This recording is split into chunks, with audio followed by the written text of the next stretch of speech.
Kevrix had seen many species join the Galactic Trade Consortium over his 40 years of service, but the humans were different. They arrived with worn ships and outdated technology, barely capable of faster-than-light travel. Their homeworld was a mess of competing nations that had only recently stopped trying to destroy each other. By all measures, they should have taken centuries to catch up to galactic standards. Yet here they were, just 3 months after first contact, sitting across from him in a conference room on Meridian 7 Station. Director Chun Wei smiled at him from across the polished table. She was a small woman by human standards, with dark eyes that seemed to notice everything. Her assistant sat beside her, a younger human male who kept typing notes on a primitive computer device. "Thank you for meeting with us, Ambassador Kevrix," Chun said. Her translator rendered her words in perfect galactic standard. "We understand the Voth Collective has challenged us to an economic competition." Kevrix shifted his forearms uncomfortably. His blue skin darkened slightly with embarrassment. The Voth were ruthless traders who controlled 14% of all galactic commerce. They had crushed dozens of smaller species through these sanctioned economic duels, forcing them into permanent client status. "Yes," Kevrix said carefully. "The Voth claim your species interfered with one of their mining operations in the Kepler 442 system. Under consortium law, they have the right to challenge you for exclusive rights to that system." "We sent 3 survey ships," Chun's assistant said. "That's not interference." "The Voth see it differently," Kevrix explained. "They believe you were preparing to establish mining operations. Rather than risk military conflict, they invoked economic competition. It's how we settle disputes in civilized society." Chun nodded slowly. "How does it work?" "Both sides have 6 months to demonstrate economic superiority in any legal manner. The species with the greatest measurable economic growth or strategic advantage wins the disputed territory." Kevrix leaned forward. "Director Chun, I must be honest with you. The Voth have never lost one of these competitions. They have resources across 100 worlds. Your species has barely left your home system. What happens if we refuse the challenge? You forfeit all claims to Kepler 442 and surrounding systems. The consortium would also view your species as weak. It would affect future trade negotiations." Chun looked at her assistant. They exchanged a few words in their native language, rapid and clipped. Then Chun turned back to Kevrix with that same unsettling smile. "We accept." Kevrix felt his heart sink. "Director, perhaps you don't understand. The Voth will destroy your economy. They will flood your markets with cheap goods, undercut your prices, sabotage your trade agreements. By the time this is over, your species will be so deep in debt that you'll spend centuries working it off." "Oh, we understand," Chun said softly. "It's just business, right?" Something about the way she said those words made Kevrix's skin crawl. The formal challenge was issued 3 days later in the Grand Chamber of the Consortium. High Arbiter Tolmesh, an ancient being whose species had founded the Consortium millennia ago, presided over the ceremony. Vorkin, the Voth trade prince, stood on one side of the chamber. His species looked like walking crystals, refracting light in shimmering patterns that indicated emotion. Right now, those patterns suggested amusement. The human delegation may withdraw their acceptance at any time before the formal seal, Tolmesh announced. "This is your final opportunity." Director Chun stepped forward. She looked tiny next to the massive Voth prince. "We accept the challenge. Let's begin." Vorkin's light patterns shifted to something like laughter. "Pitiful mammals. We will enjoy teaching you your place in the galactic order." "We look forward to the lesson," Chun replied. The seal was made official. 6 months, starting immediately. Kevrix was assigned to observe the competition as a neutral arbiter. It was supposed to be an easy job, mostly just filing reports on trade volumes and market movements. He expected to spend most of his time watching the humans slowly collapse under Voth economic pressure. Instead, what he saw in the first week confused him. The humans didn't try to compete directly with the Voth. They didn't establish mining operations or try to undercut Voth prices. Instead, they sent hundreds of small ships across Voth trade routes, not interfering but clearly mapping everything. They hired economists from a dozen different species, paying generous salaries that seemed financially irresponsible. When Kevrix asked Director Chen about her strategy, she invited him to her temporary office on the station. "Tell me about the Voth supply chains," she said, pulling up holographic displays. "Where do they source their raw materials? Which species do they depend on for processing? What are their profit margins on different goods?" That information is mostly public record," Kevrix said. "Why does it matter?" "We need to understand the battlefield," Chan's assistant said. He had introduced himself as Marcus. "You can't win a war without intelligence." "This isn't a war," Kevrix protested. "It's economic competition. There are rules, standards of behavior. You're supposed to grow your own economy, not." He trailed off as he looked at the data the humans had collected. They had mapped every single Voth trade route, every supplier, every client species, every financial relationship. It was the kind of comprehensive intelligence report you compile before invading a planet. "What are you planning?" Kevrix asked quietly. Chun looked up at him. In her eyes, he saw something that reminded him of old recordings from his species' violent past, before they had joined the consortium and abandoned warfare. "We're going to win," she said simply. "It's just business, Ambassador." Just business. Over the next 2 weeks, Kevrix watched the humans work with growing dread. They weren't preparing to compete. They were preparing to destroy. Every action, every trade agreement, every financial move was calculated with military precision. They lost money on deals that made no sense until he realized those deals positioned them to damage Voth interests elsewhere. When he reported his concerns to the High Arbiter, Tolmash dismissed them. "The humans are new to galactic commerce," the ancient being said. "They're making amateur mistakes. Let them waste their resources. The Voth will crush them in 4 months or less." But Kevrix had seen war before in historical records and ancient texts. He knew what it looked like when a species prepared for total conflict. The humans weren't treating this like a business competition. They were treating it like an invasion, and the terrifying part was that everything they did was completely legal under consortium law. The first strike came 6 weeks into the competition, and Kevrix almost missed it. A human trade convoy approached the Deltan system, home to one of the Voth's most important client species. The Deltans produced precision components that the Voth used in nearly all their manufacturing. For 3 centuries, the Voth had maintained exclusive trading rights with them through a combination of fair prices and subtle economic pressure. The human convoy offered the Deltans something simple: better prices. No strings attached. "This is foolish," Vorkan announced during an emergency consortium meeting. His crystalline body flickered with annoyed orange patterns. "The humans are selling at a loss. They'll bankrupt themselves in months." "Are they violating any trade laws?" High Arbiter Tolmash asked. Kevrix checked his reports. "No, Arbiter. They're offering legitimate trade agreements. The prices are unusually low, but not illegally so." "Then there's no issue," Tolmash said. "Trade Prince Vorkan simply matched their prices. That would cost us millions in lost profits," Vorkan protested. "Then you'll lose the Deltan contracts. This is economic competition. Adapt or lose." Vorkan matched the prices, barely. The Deltans stayed with the Voth, but now both sides were making almost nothing from the arrangement.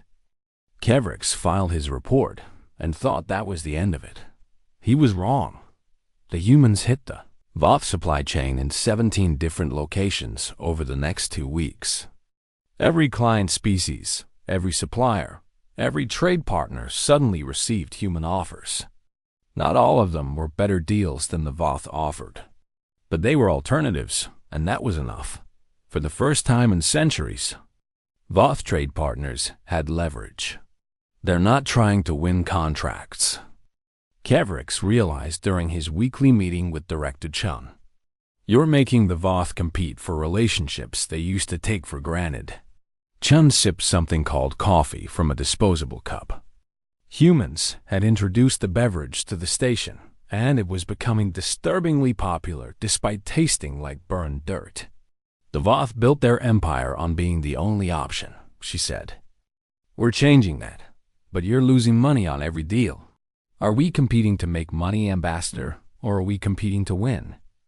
The question bothered Kevrix for days.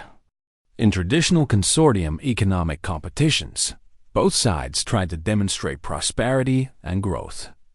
The winner was whoever expanded their economy more successfully.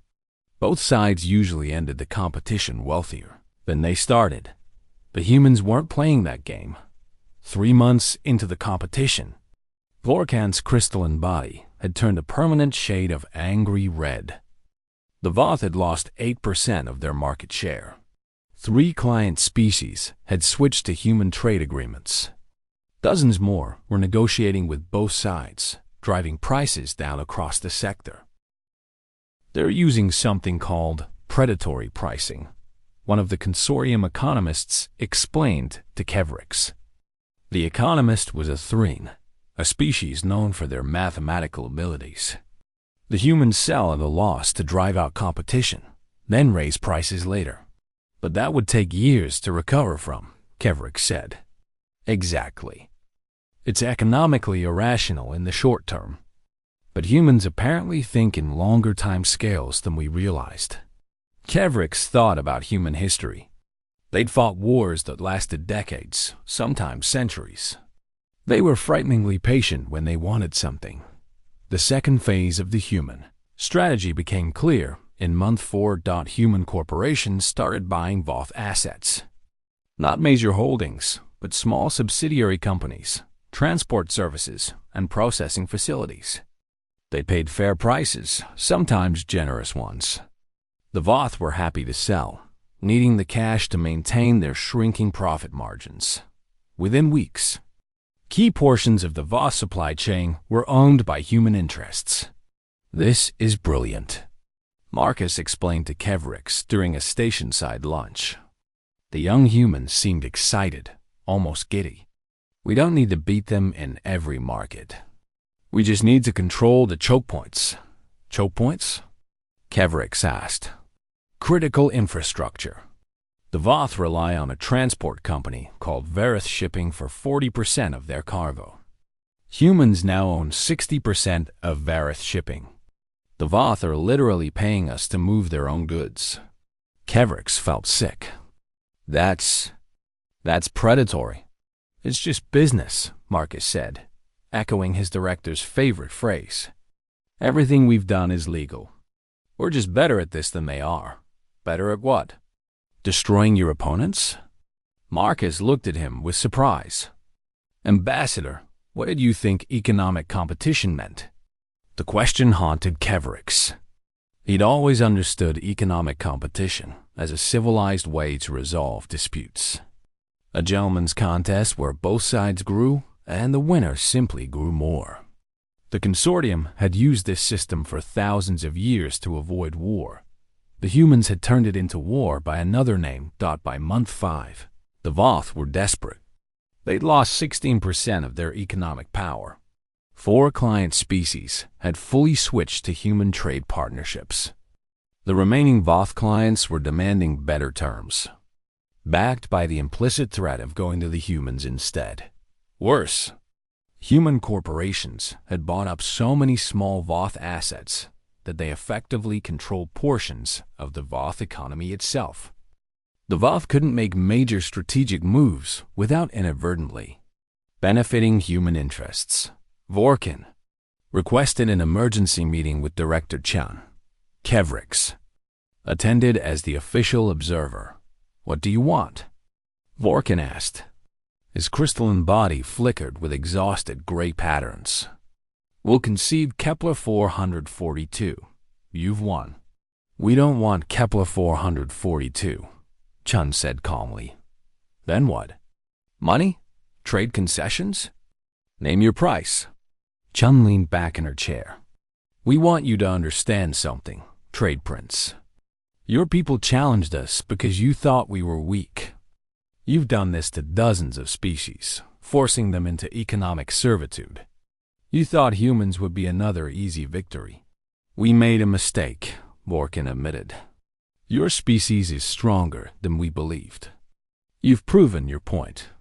Now please, tell us what you want so this can end. We want to make sure no one else makes the same mistake you did, Chun said. We want every species in this consortium to understand what humans are capable of when we're pushed. We want you to serve as an example. Kevrix saw Vorkan's patterns shift to something he'd never seen before. Fear. You're going to destroy us, the Trade Prince whispered.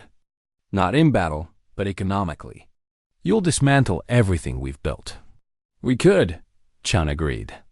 But we won't, because that's not what we want either. She pulled up a holographic document. Here's our offer.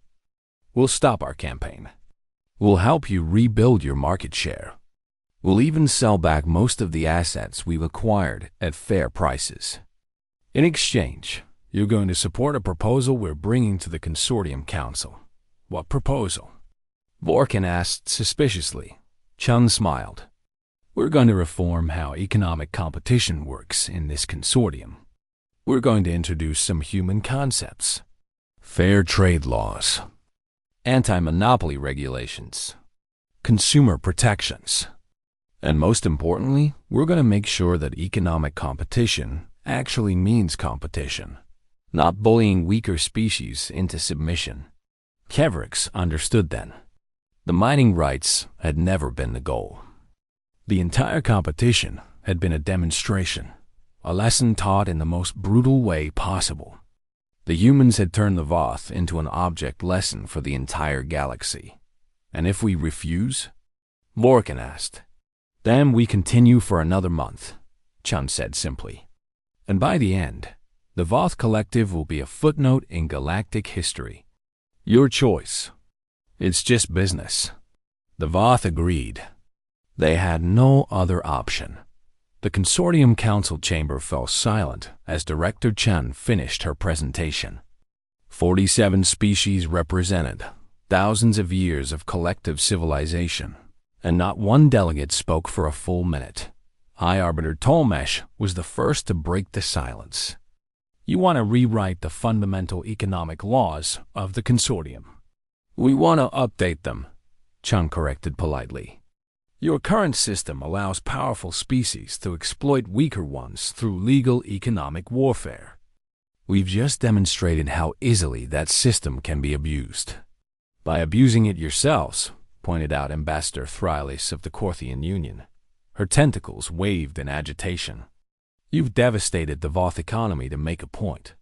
We've devastated the Voth economy to show you what real economic warfare looks like, Chun said. Your species thought you created a civilized alternative to military conflict.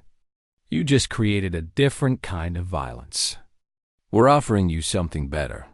Kevrix watched from his observer's position.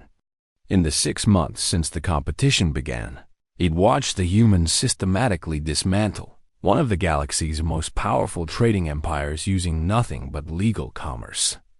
It had been horrifying and fascinating in equal measure. Now the humans wanted to remake galactic trade in their image. Your proposals include something called antitrust laws, Tolmesh said, scrolling through the document. You want to prevent any single entity from controlling more than 30% of any market. Monopolies stifle innovation and harm consumers, Marcus explained. He'd been promoted to assistant director during the competition. When one company or species controls an entire market, They can charge whatever they want. Competition keeps everyone honest. But humans compete with each other constantly, Vorkin said. The Voth trade prince sat in a secondary position now, his status diminished. Your own species has hundreds of corporations fighting each other for market share. That seems needlessly aggressive. It is aggressive, Chun agreed. It's also effective. Competition makes us stronger. Every human company has to innovate or die. That drives progress faster than any centralized system ever could. You're also proposing something called consumer protection laws, Thralik said. Minimum quality standards, return policies, fraud prevention. These seem restrictive. They're protections, Chun said. Not just for buyers, but for sellers too. They create trust in the market. When everyone knows the rules and knows they'll be enforced, trade becomes more efficient. Kevrix had read through all the human proposals. They were comprehensive, thought through in detail, but suggested centuries of economic evolution. The humans had clearly been preparing these reforms long before they joined the consortium. You engineered this entire situation, he said suddenly. All eyes turned to him. The survey ships in Kepler 442.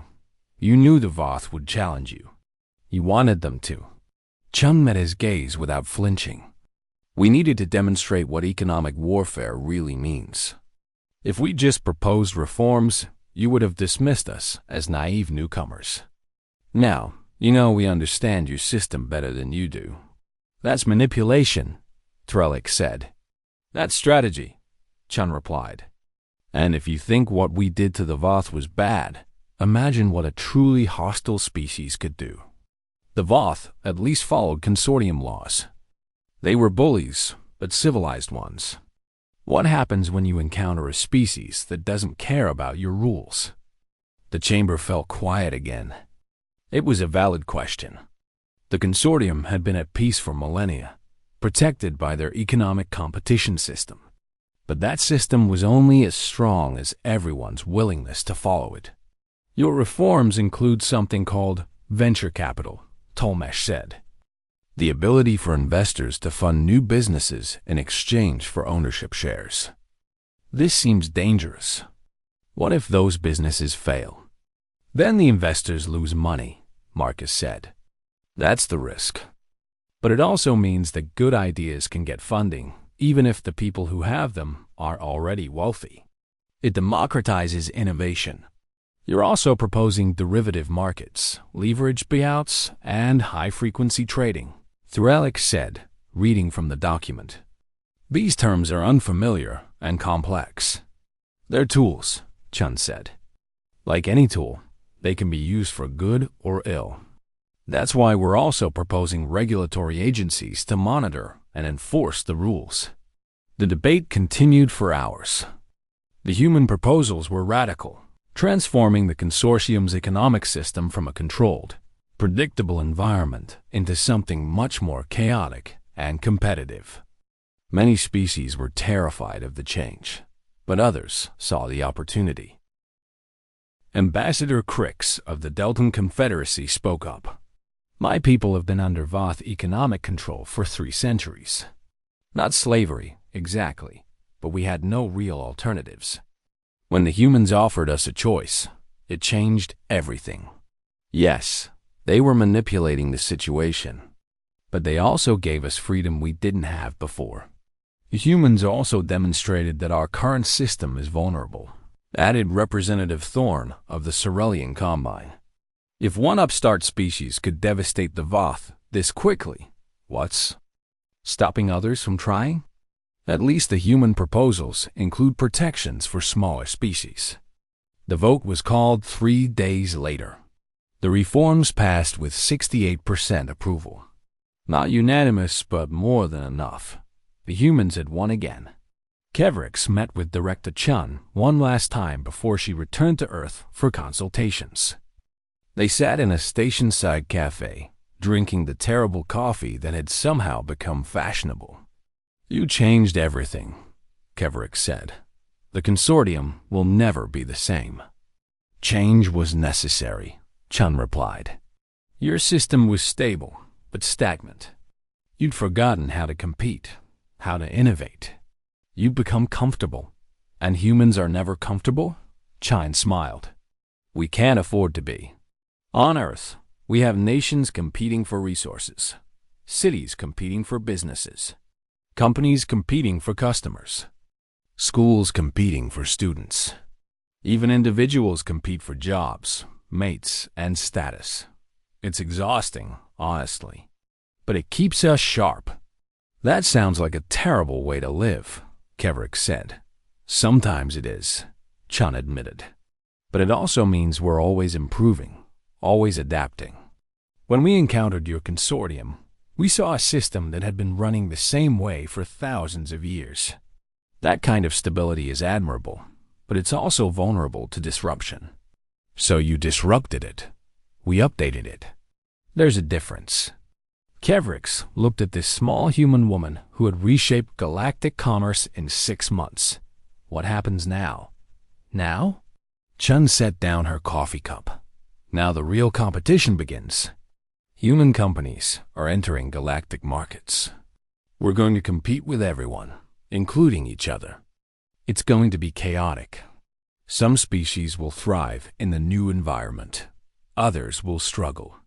But everyone will have a fair chance, which is more than they had before.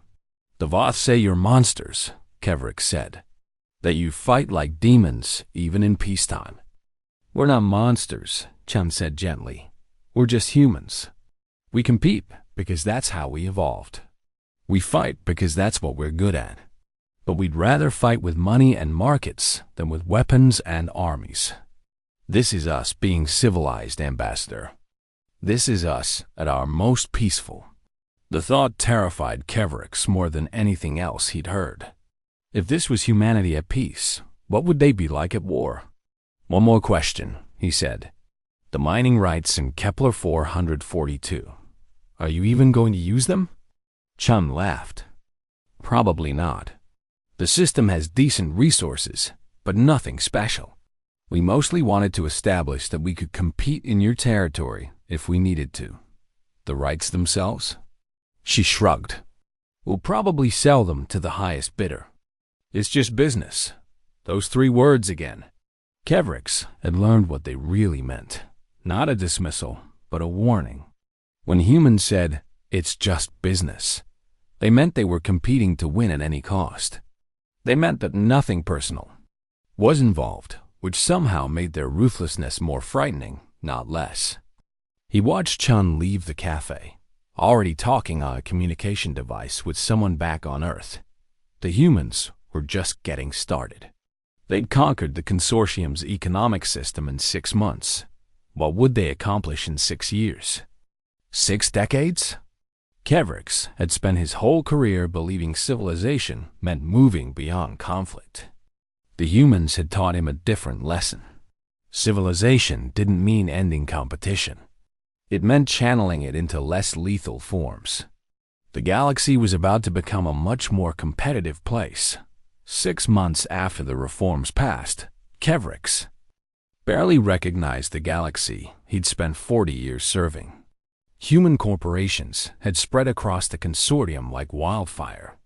Not just one unified human trading entity, but dozens of separate companies, each competing viciously with the others. Chun had been right about one thing. Humans were absolutely willing to fight their own kind. Kevrix now worked as a consultant for TerraCore Industries, one of the largest human corporations. The pay was 3 times what the consortium had offered him, and the work was both more interesting and more stressful than anything he'd done before. The quarterly projections are down, his supervisor, a human named Sarah Kim, said during their morning meeting. She looked genuinely worried.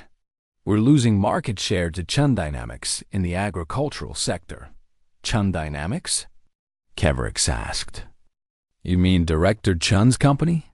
She retired from government service to focus on private business, Sarah said. And she's kicking our asses in 7 different markets. We need new strategies, and we need them fast. This was normal now. Human companies fought each other with the same intensity they'd once used against the Voth. They undercut each other's prices, stole each other's employees, and competed for every contract like their survival depended on it. The terrifying part was how much other species had started copying them. The Deltans, freed from Voth economic control, had formed their own trading consortium. They were aggressive, innovative, and eager to compete. The Cerellians had started something they called a stock exchange, where shares of companies could be bought and sold in real time. Even the conservative Threen were experimenting with venture capital funding. The galaxy was transforming, and not everyone was happy about it. The Corthian Union filed another complaint. Sarah told Kevrix, "They're saying our advertising practices are misleading and aggressive." "Are they?" Kevrix asked. "Technically, no. But we're definitely pushing the boundaries of the new regulations. That's what Chun taught us, right? Find every legal advantage and exploit it." Kevrix had mixed feelings about the new galactic economy. It was certainly more dynamic than before. Innovation had accelerated dramatically. New products appeared every month. Prices were generally lower due to intense competition. Smaller species had more opportunities than ever before, but it was also exhausting. Companies rose and fell in years instead of centuries. Entire industries could be disrupted by a single innovation. Everyone was constantly looking over their shoulder, afraid of being outcompeted. The humans called it creative destruction. Kevrix called it chaos. His communicator buzzed. It was Vorkin, the former Voth trade prince. Against all odds, they'd become friends during the aftermath of the competition. Vorkin had taken the Voth defeat hard, but he'd also learned from it. They met at the same cafe where Kevrix had last spoken with Director Chun. Vorkin's crystalline body now flickered with calmer blue patterns. He'd changed, adapted. "I have news," Vorkin said as they sat down. "The Voth Collective is launching a new venture. We're calling it Voth Reconstruction Systems. We're specializing in helping species and companies that are struggling with the new economic environment." "That's ironic," Kevrix said. "The Voth helping others after you nearly collapsed yourself." "The humans taught us something," Vorkin said. "When you lose, you have two choices. You can be bitter and fade away, or you can learn and come back stronger. We chose the second option." "The humans helped you rebuild," Kevrix said. "That was part of Chun's deal. They didn't just help us rebuild. They taught us how to compete properly. Not by dominating weaker species, but by offering real value. Our new company is actually doing well. We've already signed contracts with 3 species that are struggling to adapt to the reforms." Kevrix looked at his friend. "You sound almost grateful." "I am, in a way. We were stagnant, Kevrix. For 3 centuries, we didn't innovate because we didn't need to. We'd captured enough markets that we could just maintain our position. The humans forced us to evolve. It was painful, but necessary." A human entered the cafe, and Kevrix felt his heart speed up. It was an instinctive reaction now. Humans meant competition, change, disruption. Even seeing one triggered a stress response. But the human just ordered coffee and sat down with a datapad, probably working on business deals that would reshape some market somewhere. That was normal now. "There's something else you should know," Vorkin said. "A new species is joining the consortium next month. The Korth. They're aggressive traders from the galactic south. Very confident. Very powerful. And?" Kevrix asked. "And they've already challenged humanity to an economic competition. They think humans got lucky with us. They want to prove they're stronger." Kevrix felt a chill run through him. "When does the competition start?" 3 weeks. That evening, Kevrix attended a consortium reception welcoming the Koreth delegation. They were large, bipedal creatures covered in thick scales. Their leader, Trade Commander Karoth, spoke with absolute confidence. "We've studied the human victory over the Voth. Karoth announced to the assembled ambassadors. Impressive tactics, but ultimately just tricks. The Voth were complacent. We are not. We will show the galaxy that humans are not invincible. Tavrex noticed Director Chun across the room. She'd come out of retirement for the reception. She was listening to Karoth's speech with a slight smile. Should we warn them? Kevrix asked Vorkin quietly. Would they listen? Vorkin replied. We wouldn't have. The formal challenge was issued the next day. The Korath wanted exclusive trading rights to 3 systems currently disputed between them and human colonies. Standard consortium rules. 6 months of economic competition to determine the winner.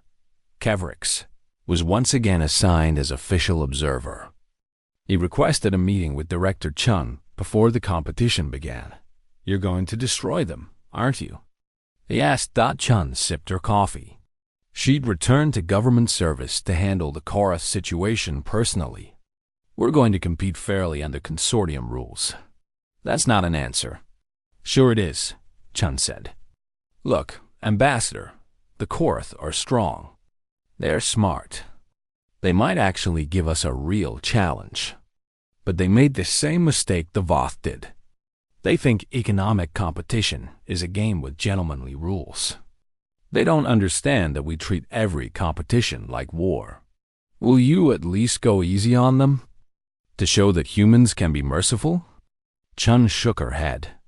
Mercy would be the cruelest thing we could do. If we go easy and they lose anyway, they'll think they were close. They'll try again and again, and we'll have to keep beating them.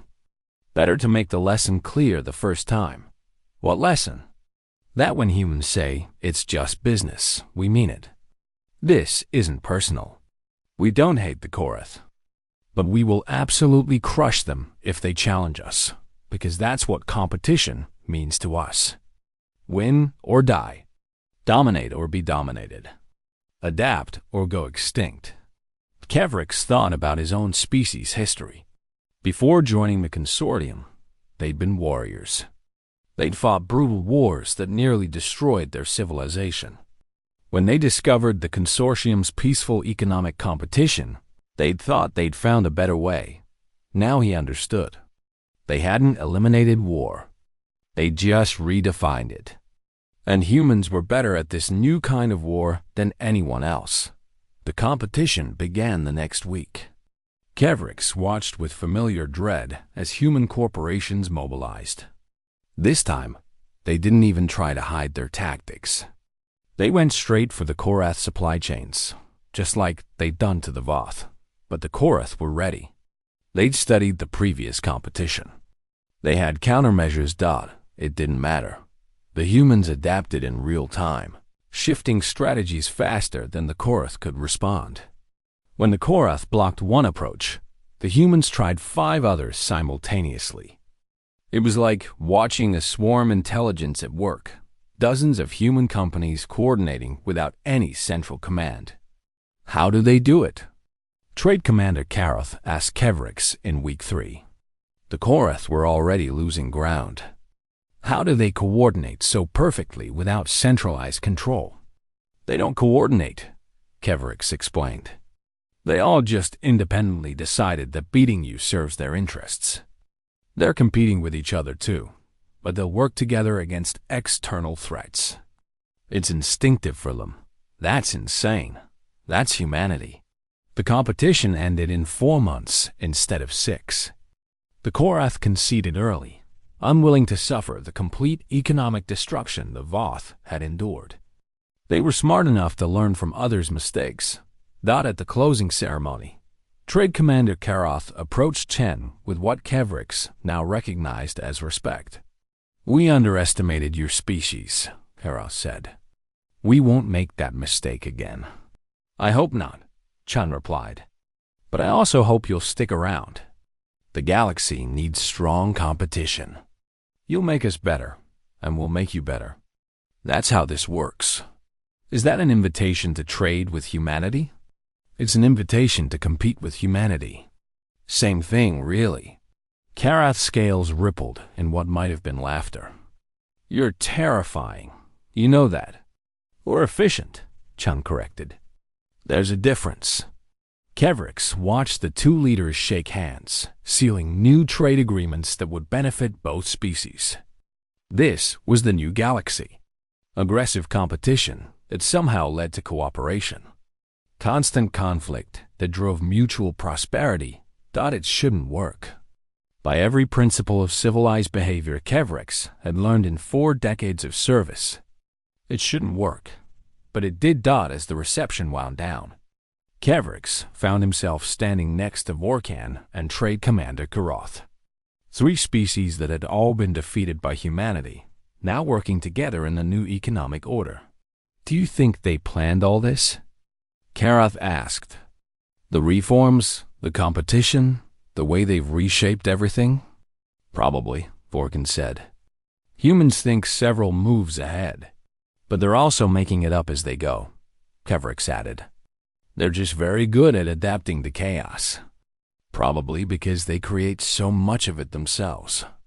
They watched Director Chung across the room, already in deep discussion with delegates from 3 different species. Making deals, forming alliances, identifying opportunities. Never still, never satisfied, always competing. You know what the scariest part is? Kevrix said quietly. This is them being peaceful. This is them cooperating. Can you imagine what they'd be like if they actually wanted to hurt us? Neither Vorkan nor Karoth answered. They didn't need to. Somewhere in the station, a human executive was closing a deal. A human corporation was entering a new market. A human entrepreneur was disrupting another industry. The galaxy would never be stable again, never be comfortable. And maybe, Kevrix thought, that was exactly what they needed. After all, it was just business.